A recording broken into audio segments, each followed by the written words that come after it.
নমস্কার বন্ধুরা, আজকের ক্লাসে সকলকে স্বাগত। তো চলো শুরু করছি আজকের ক্লাস। দেখো, প্রথম প্রশ্ন কি রয়েছে, কলকাতার প্রেসিডেন্সি কলেজের পূর্ব নাম কী ছিল? অ্যান্সারটি হয়ে যাবে অপশন বি, হিন্দু কলেজ। তাহলে কলকাতা প্রেসিডেন্সি কলেজের পূর্ব নাম ছিল হিন্দু কলেজ। প্রেসিডেন্সি কলেজের পূর্ব নাম ছিল হিন্দু কলেজ। 1817 সালে এটি প্রতিষ্ঠিত হয়েছিল। পরে 1855 সালে এর নাম প্রেসিডেন্সি কলেজ করা হয়। ডেভিড হেয়ার এবং আলেকজান্ডার ডাফের সহযোগিতায় রাজা রামমোহন রায় 1817 সালে কলকাতায় হিন্দু কলেজ প্রতিষ্ঠা করেন। তারপর দেখো বিভিন্ন কলেজ ও বিশ্ববিদ্যালয় এবং তাদের প্রতিষ্ঠাতা। ন্যাশনাল এডুকেশনাল কাউন্সিল কে প্রতিষ্ঠা করেন? সতীশচন্দ্র মুখোপাধ্যায় 1905 সালে। যাদবপুর বিশ্ববিদ্যালয় আচার্য প্রফুল্লচন্দ্র রায় 1906 সালে। বেনারস হিন্দু বিশ্ববিদ্যালয় মদনমোহন মালব্য 1915 সালে। Indian women's university DK. কার্ডে 1916 সালে প্রতিষ্ঠা করেন। বসু বিজ্ঞান মন্দির জগদীশচন্দ্র বসু 1917 সালে প্রতিষ্ঠা করেন। বিশ্বভারতী রবীন্দ্রনাথ ঠাকুর 1921 সালে। একাডেমিক অ্যাসোসিয়েশন ডিরোজিও 1828 সালে। Scottish church college Alexander Duff. Calcutta medical college lord William Bentinck 1853 সালে প্রতিষ্ঠা করেন। পরবর্তী প্রশ্ন, সীমান্ত গান্ধীর অনুগামীদের কি বলা হতো? সীমান্ত গান্ধীর অনুগামীদের কি বলা হতো? অ্যান্সারটি হয়ে যাবে অপশন বি, খুদাই খিদমতগার। সীমান্ত গান্ধীর অনুগামীদের খুদাই খিদমতগার বলা হতো। এটি ছিল পশতুনদের একটি সামাজিক ও রাজনৈতিক সংগঠন যা খান আব্দুল গফ্ফর খান প্রতিষ্ঠা করেন। এই সংগঠনটির মূল উদ্দেশ্য ছিল অহিংস পথে ব্রিটিশ শাসনের বিরুদ্ধে সংগ্রাম করা এবং পশতুনদের অধিকার প্রতিষ্ঠা করা। খুদাই খিদমতগার সদস্যরা লাল শার্ট পরতেন, যা তাদের আন্দোলনের একটি গুরুত্বপূর্ণ প্রতীক ছিল। তারপর দেখো কে রয়েছে, গৌতম বুদ্ধ। গৌতম বুদ্ধ বৌদ্ধ ধর্মের প্রবর্তক ছিলেন। তিনি খ্রিস্টপূর্ব 563 সালে জন্মগ্রহণ করেছিলেন এবং মহাপরিনির্বাণ খ্রিস্টপূর্ব 483 সালে। তিনি শাক্য প্রজাতন্ত্রের রাজধানী কপিলাবস্তুর কাছে লুম্বিনীতে জন্মগ্রহণ করেছিলেন। পার্থিব সমস্যার দ্বারা সংক্রামিত সিদ্ধার্থ 29 বছর বয়সে বাড়ি ছেড়ে চলে যান। গৌতম বুদ্ধের আসল নাম কি? গৌতম বুদ্ধের আসল নাম ছিল সিদ্ধার্থ গৌতম। পরবর্তী প্রশ্ন, সত্যজিৎ রায় রচিত প্রথম উপন্যাস কোনটি? অ্যান্সারটি হয়ে যাবে অপশন সি, প্রফেসর শঙ্কু। সত্যজিৎ রায়ের প্রথম উপন্যাস ছিল প্রফেসর শঙ্কু। এই বইটিতে সত্যজিৎ রায়ের বিখ্যাত চরিত্র প্রফেসর শঙ্কুর প্রথম যাত্রা ও বিভিন্ন বিজ্ঞান বিষয়ক অভিযানের গল্প তুলে ধরা হয়েছে। সত্যজিৎ রায়ের উল্লেখযোগ্য উপন্যাসগুলির মধ্যে ফেলুদা সিরিজ, প্রফেসর শঙ্কু সিরিজ এবং অন্যান্য উপন্যাস উল্লেখযোগ্য। ফেলুদা সিরিজে গোয়েন্দা ফেলুদা ও তার সঙ্গীদের বিভিন্ন অ্যাডভেঞ্চার ও রহস্য গল্প রয়েছে।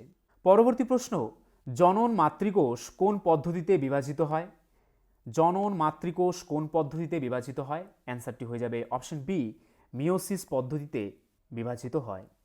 এটি একটি বিশেষ ধরনের কোষ বিভাজন যেখানে একটি কোষ বিভাজিত হয়ে 4টি অপত্য কোষ তৈরি করে, যেখানে প্রতিটি অপত্য কোষে ক্রোমোজোমের সংখ্যা মাতৃকোষের অর্ধেক হয়। এই প্রক্রিয়ার মাধ্যমে জনন মাতৃকোষ থেকে হ্যাপ্লয়েড গ্যামেট তৈরি হয়, যা পরবর্তীতে যৌন প্রজননে সাহায্য করে। পরবর্তী প্রশ্ন, কোন ক্রীড়াবিদ পাওলি এক্সপ্রেস নামেও পরিচিত? কোন খেলোয়াড় পাওলি এক্সপ্রেস নামেও পরিচিত ছিল? অ্যান্সারটি হয়ে যাবে অপশন বি, পিটি ঊষা।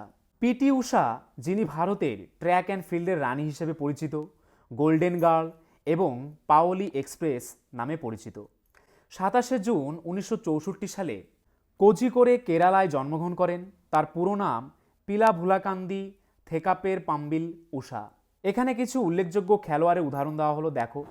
ক্রিকেটের কে রয়েছে? সচিন তেন্ডুলকার, যে কি নামে পরিচিত? লিটল মাস্টার নামে পরিচিত। Rahul Dravid, the wall. Yuvraj Singh prince নামে পরিচিত ছিল। Sachin Tendulkar the master blaster নামে পরিচিত ছিল। রোহিত শর্মা, যাকে আমরা কি নামে চিনি? হিটম্যান নামে চিনি। কয়েকজন ফুটবল প্লেয়ার দেখো কে রয়েছে। পেলেরো দ্য কিং নামে পরিচিত। Cristiano Ronaldo CR7, Lionel Messi, এল রুয়েস। তারপর দেখো কয়েকজন টেনিস প্লেয়ার কে কে? Rafael Nadal king of clay নামে পরিচিত। নোভাক জোকোভিচ কি নামে পরিচিত? নোভাক নামে পরিচিত। পরবর্তী প্রশ্ন, কোন দেশ গান্ধী সিটিজেনশিপ এডুকেশন প্রাইজ পুরস্কার প্রদান করে? অ্যান্সারটি হয়ে যাবে অপশন ডি, পর্তুগাল। পর্তুগাল দেশ গান্ধী সিটিজেনশিপ এডুকেশন প্রাইজ প্রদান করে। পর্তুগিজ প্রধানমন্ত্রী আন্তোনিও কস্তা ঘোষণা করেছিলেন যে পর্তুগাল এই পুরস্কার প্রদান করবে মহাত্মা গান্ধীর আদর্শকে প্রচার করার জন্য। পর্তুগালের প্রধানমন্ত্রী আন্তোনিও কস্তা জানান যে তিনি পর্তুগালে মহাত্মা গান্ধীর আদর্শকে স্থায়ী করতে এই পুরস্কার স্থাপন করেছেন। পরবর্তী প্রশ্ন, কৃত্রিম উপগ্রহ যোগাযোগের জন্য কোন তরঙ্গ ব্যবহার করা হয়? অ্যান্সারটি হয়ে যাবে অপশন বি, মাইক্রোওয়েভ ব্যবহার করা হয়। কৃত্রিম উপগ্রহের মাধ্যমে যোগাযোগের জন্য মাইক্রোওয়েভ ব্যবহার করা হয়, কারণ তারা বায়ুমণ্ডলে প্রবেশ করতে পারে। এই সংকেত একটি স্যাটেলাইটে প্রেরণ করা যেতে পারে এবং বিশ্বব্যাপী যোগাযোগের জন্য ব্যবহার করা যেতে পারে। পরবর্তী প্রশ্ন, ভারতের দ্বিজাতি তত্ত্বের প্রবর্তক কে? ভারতের দ্বিজাতি তত্ত্বের প্রবর্তক কে? অ্যান্সারটি হয়ে যাবে option A, sir Syed Ahmad Khan. ভারতে দ্বিজাতি তত্ত্ব প্রথম প্রবর্তন করেন স্যার সৈয়দ আহমেদ খান। 1888 সালে মিরাটে এক ভাষণে তিনি এই ধারণাটি উপস্থাপন করেন, যেখানে তিনি মুসলিম ও হিন্দুদের দুটি পৃথক জাতি হিসেবে বর্ণনা করেন। এই তত্ত্বের মূল কথা হল ভারতে হিন্দু ও মুসলমান দুটি আলাদা জাতি, যাদের সংস্কৃতি, ঐতিহ্য এবং রাজনৈতিক লক্ষ্যগুলো ভিন্ন। খান আব্দুল গফ্ফর খান 1930 থেকে 31 সালে লাল কুর্তি বা রেড শার্ট আন্দোলন শুরু করেছিলেন। একে খুদাই খিদমতগার আন্দোলনও বলা হয়। খুদাই খিদমতগার হল একটি ফার্সি শব্দ যার অর্থ ঈশ্বরের দাস। গান্ধীজি দ্বারা প্রবর্তিত আইন অমান্য আন্দোলনকে সমর্থন করা। এই আন্দোলন ভারত বিভাগের বিরোধিতা করেছিল। এটি একটি অহিংস আন্দোলন ছিল, যেখানে পুরুষরা লাল শার্ট ও মহিলারা কালো পোশাক পরে থাকত। এই কারণেই উত্তর পশ্চিম সীমান্ত প্রদেশের পশতুন স্বাধীনতা সংগ্রামী খান আব্দুল গফ্ফর খান সীমান্ত গান্ধী উপাধি পেয়েছিলেন। খান আব্দুল গফ্ফর খান 1929 সালে ভারতীয় জাতীয় কংগ্রেসের একটি সভায় যোগদানের পরে খুদাই খিদমতগার প্রতিষ্ঠা করেন এবং পশতুনদের মধ্যে লাল কুর্তি আন্দোলনের আহ্বান জানান। উত্তর পশ্চিম সীমান্ত প্রদেশের শহর উমানজাইয়ে এক সমাবেশ ভাষণ দেওয়ার সময় তাকে গ্রেফতার করা হয়েছিল। তিনি 1890 সালের 6 ফেব্রুয়ারি পাকিস্তানের খাইবার পাখতুনখোয়ার চরসাদ্দায় জন্মগ্রহণ করেন। খান আব্দুল গফ্ফর খান সীমান্ত গান্ধী, বাচ্চা খান এবং বাদশাহ খান নামেও পরিচিত। আব্দুল গফ্ফর খান একজন রাজনৈতিক ও আধ্যাত্মিক নেতা ছিলেন, যিনি মহাত্মা গান্ধীর মতো তার অহিংস আন্দোলনের জন্য পরিচিত ছিলেন। পরবর্তী প্রশ্ন, ব্রহ্মপুত্র নদীটি তিব্বতে কী নামে পরিচিত? অ্যান্সারটি হয়ে যাবে অপশন ডি, সাংপো নামে পরিচিত। ব্রহ্মপুত্র নদী তিব্বতে ইয়ারলুং সাংপো নামে পরিচিত। এই নামটি তিব্বতী ভাষায় নদীটির নাম এবং চীন ও তিব্বতের মধ্যে এই নদীর ব্যবহারিক নামও এটি। ব্রহ্মপুত্র নদ বিভিন্ন স্থানে বিভিন্ন নামে পরিচিত। তিব্বতে এটি ইয়ারলুং সাংপো, অরুণাচল প্রদেশে শিয়াং বা দিহাং, অসমিয়া ভাষায় ব্রহ্মপুত্র বা লুইট এবং বাংলাদেশে যমুনা নামে পরিচিত। বন্ধুরা, আরেকটি কথা, WBP constable, SI and KP constable অধ্যায়ভিত্তিক সেরা প্রস্তুতি নিতে আমাদের হোয়াটসঅ্যাপ নাম্বারে একবার হোয়াটসঅ্যাপ করে নাও। গণিত, ইংরেজি, জিকে, রিজনিং প্রত্যেকটা বিষয়ে একদম অধ্যায় ধরে ধরে বেসিক লেভেল থেকে একদম প্রথম থেকে ক্লাস করানো হবে।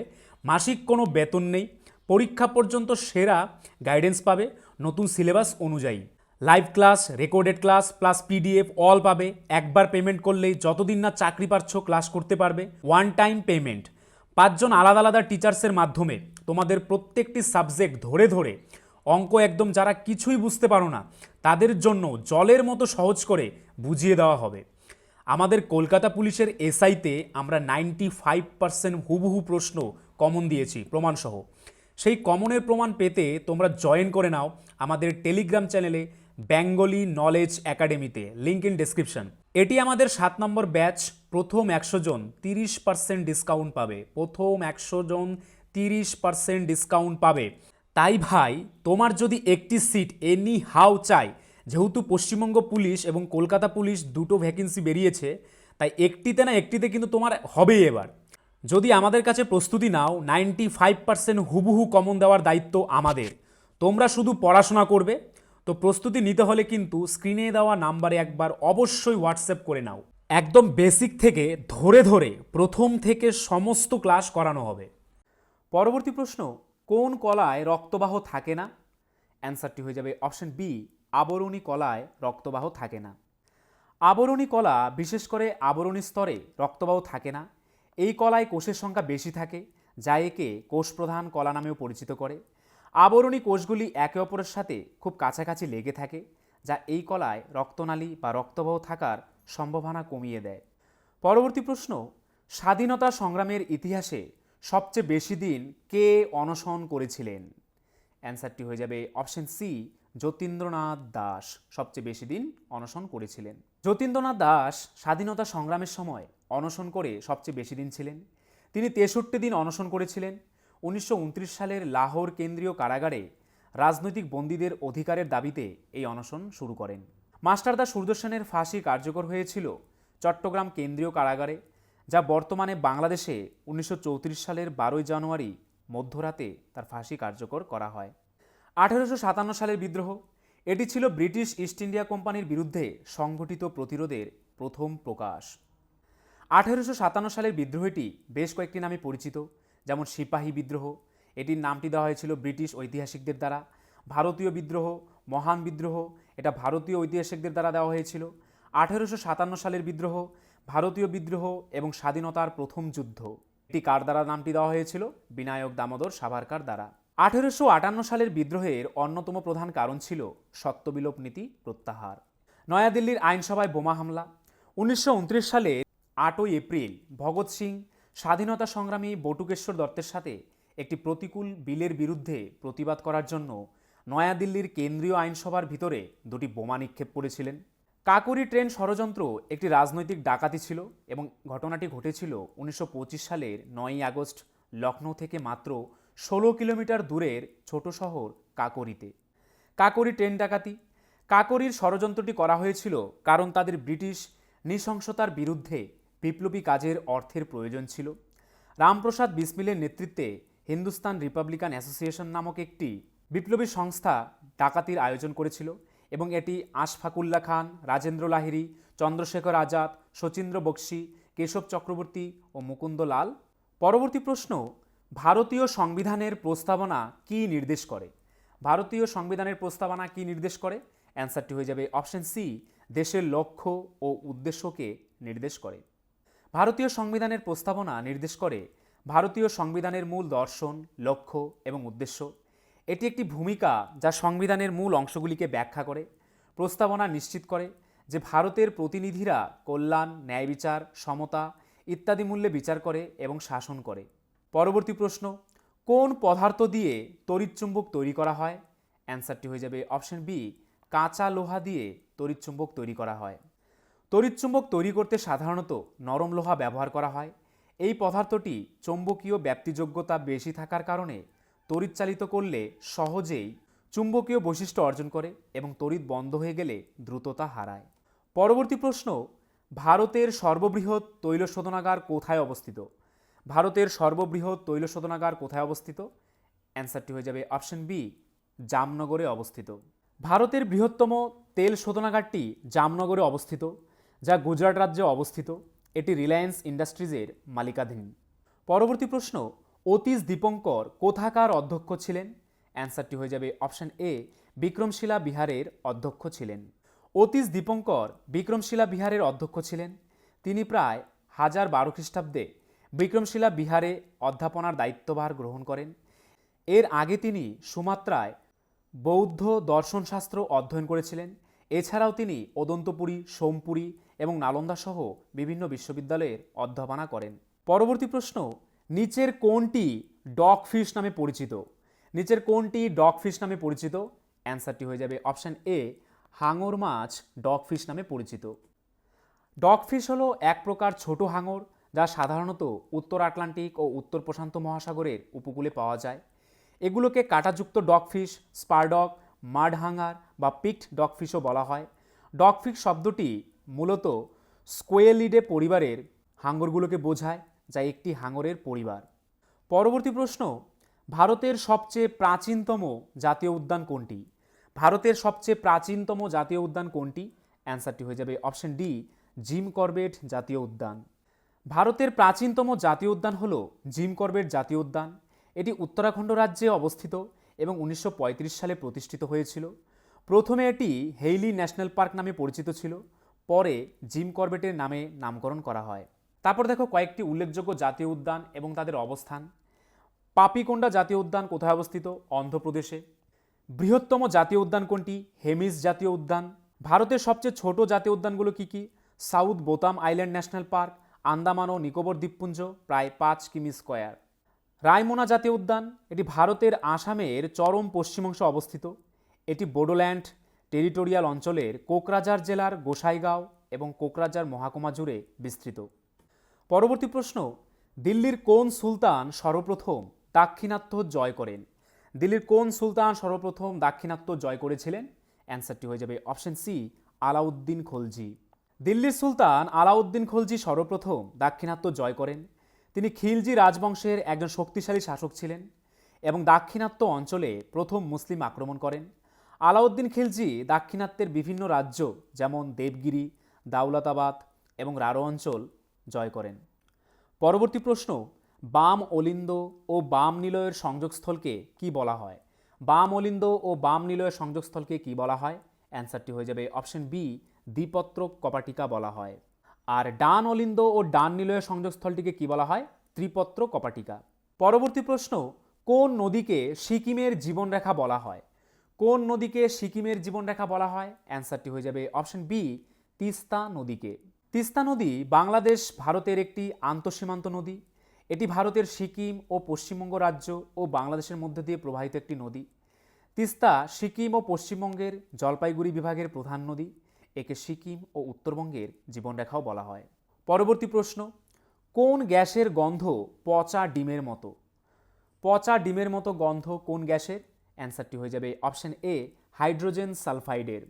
হাইড্রোজেন সালফাইড হল সূত্রসহ একটি রাসায়নিক যৌগ H2S। এটি একটি বর্ণহীন চ্যালকোজেন হাইড্রাইড গ্যাস এবং এটি বিষাক্ত, ক্ষয়কারী এবং ধার্য। পরিবেষ্টিত বায়ুমণ্ডলে ট্রেস পরিমাণে পচা ডিমের একটি বৈশিষ্ট্যযুক্ত দুর্গন্ধ রয়েছে। পরবর্তী প্রশ্ন, রবীন্দ্রনাথ ঠাকুর কাকে ভারত পথিক বলে অভিহিত করেন? অ্যান্সারটি হয়ে যাবে অপশন সি, রাজা রামমোহন রায়কে।